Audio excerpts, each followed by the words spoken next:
Assalamualaikum warahmatullahi wabarakatuh. Alhamdulillah kita masih bisa melanjutkan kembali kajian membangun personality kita. Di sini tempatnya sejuk sekali dan sudah hampir hujan, ya. Tapi sebelum hujan turun tetap kita lanjutkan ya. Saya sambil merokok dan sambil ngopi ya. Karena memang tempatnya begitu representatif untuk ngopi dan merokok. Oke, terakhir kita sudah membahas tentang Korin, alter ego. Jangan sampai si Korin itu mendominasi personality kita yang akhirnya membawa kita kepada kondisi yang sangat tidak elegan, terlempar ke dalam jahanam ya. Langsung Allah jawab di ayat ini, di surat yang sama juga di ayat 36 dan 37. Bismillahirrahmanirrahim. Wa kam ahlakna min qablahum min qarnin hum asyaddu minhum batsha fanaqabu fil bilad hal mim mahis. Ya. Berapa banyak ya kornin di sini artikan umat-umat ya. Kornin ini dari kata korin. Ya. Dari kata korin, dari kata kurun juga diadopsi menjadi kurun. Ya. Si korin tadi dia membentuk generasi ya, membentuk kurun. Begitu. Berapa banyak generasi-generasi yang telah terbinasakan sebelum mereka, padahal mereka itu lebih besar kekuatannya daripada mereka ini. Nah, ayat inilah yang menggambarkan bahwasannya kehidupan dulu itu ternyata lebih canggih, lebih kuat, lebih besar kekuatannya generasi zaman dulu daripada generasi sekarang. Tapi itu pun binasa. Ya. Itu pun binasa. Makanya cobalah, kata Allah, menjelajah di beberapa negeri ya. Mereka itu adalah penjelajah di beberapa negeri. Adakah mereka yang bisa lari dari kebinasaan? Enggak. Begitu. Karena saya pernah mengatakan zaman dulu itu lebih canggih dari zaman sekarang. Kata siapa zaman sekarang lebih ada disebut dengan zaman canggih? Enggak, tidak. Zaman sekarang itu tidak lebih canggih. Ya, tidak lebih canggih. Nah, cuman kita bukan bahas itu ya. Yang kita bahas adalah inna fi dzalika ladzikra liman kana lahu qalbun au alqas sama wa huwa syahid. Sesungguhnya demikian itu benar-benar terdapat sebuah zikir. Nah, jadi zikir itu bukan hanya sekedar la ilaha illallah subhanallah, enggak.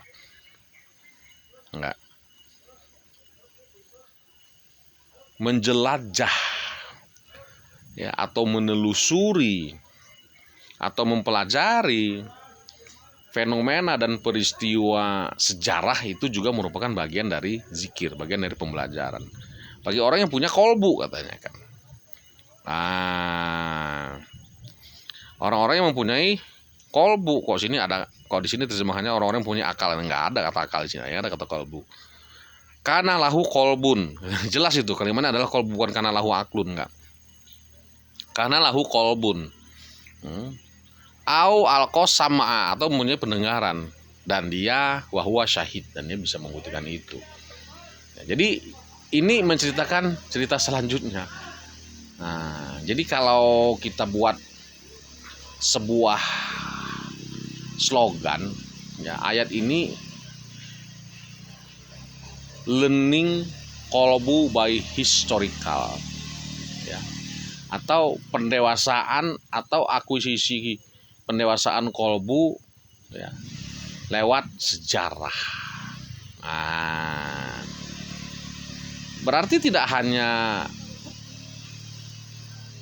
hudan, tidak hanya hidayah, ya. Yang dimaksud ayat ini adalah ilmu jiwa dalam rangkaian sejarah. Nah, jadi psikologi of historical, ya, bukan eksistensi of historical, bukan, tapi sisi psikologinya, ya, sisi psikologinya yang kita pelajari dari sejarah itu, bukan peristiwanya, bukan wah orang dulu begini ya, wah senjatanya hebat, wah makanannya ini, wah tingginya sekian, bukan itunya, tapi sisi psikologinya, begitu, bukan eksistensinya. Nah, jadi ayat ini buat orang yang punya kolbu, begitu, bukan buat orang yang tukang,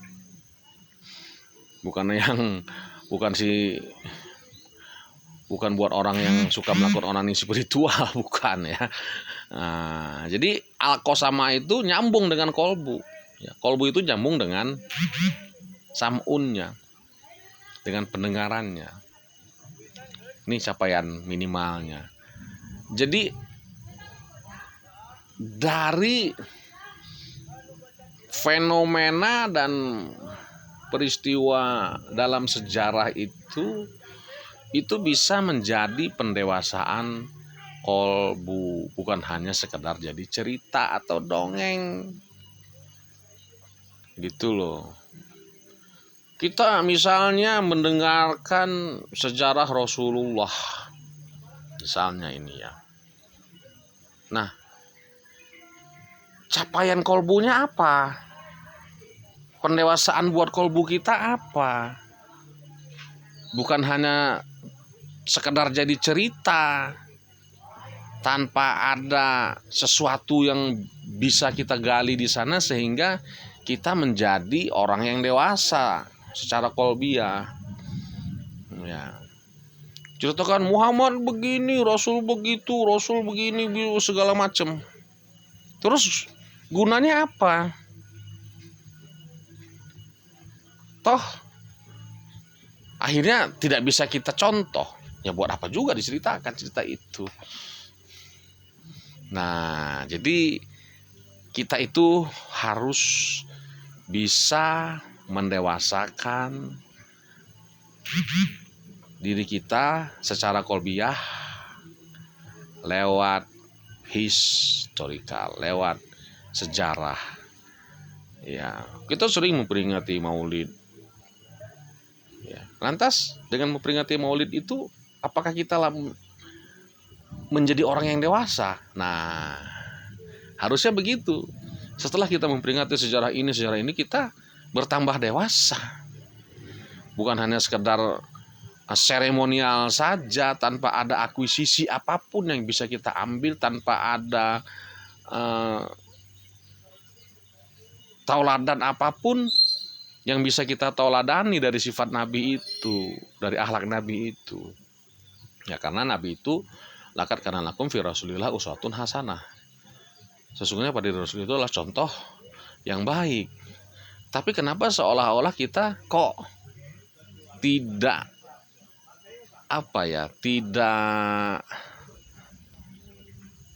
tidak mungkin, ya. Sangat kecil kemungkinannya kita itu bisa mencontoh Nabi, karena dia Nabi, kita manusia biasa, jadi nggak mungkin bisa dicontoh. Seakan-akan kesannya begitu. Ya buat apa diceritakan kalau begitu? Ya buat apa Allah mengatakan Nabi adalah contoh kalau Nabi itu tidak bisa dicontoh, nggak mungkin dicontoh? Ini sebuah pertanyaan yang menggelitik bagi diri saya secara pribadi. Tapi harusnya tidak, ya. Kita harusnya bisa menjadi sosok yang dewasa setelah kita mendengar cerita-cerita atau sejarah-sejarah kenabian atau sejarah apapun. sejarah apapun, cerita apapun dari sejarah masa lalu, ya sejarah risalah maksudnya ya, sejarah yang diceritakan Quran. Karena banyak sejarah juga yang sejarah gila yang enggak kenaon.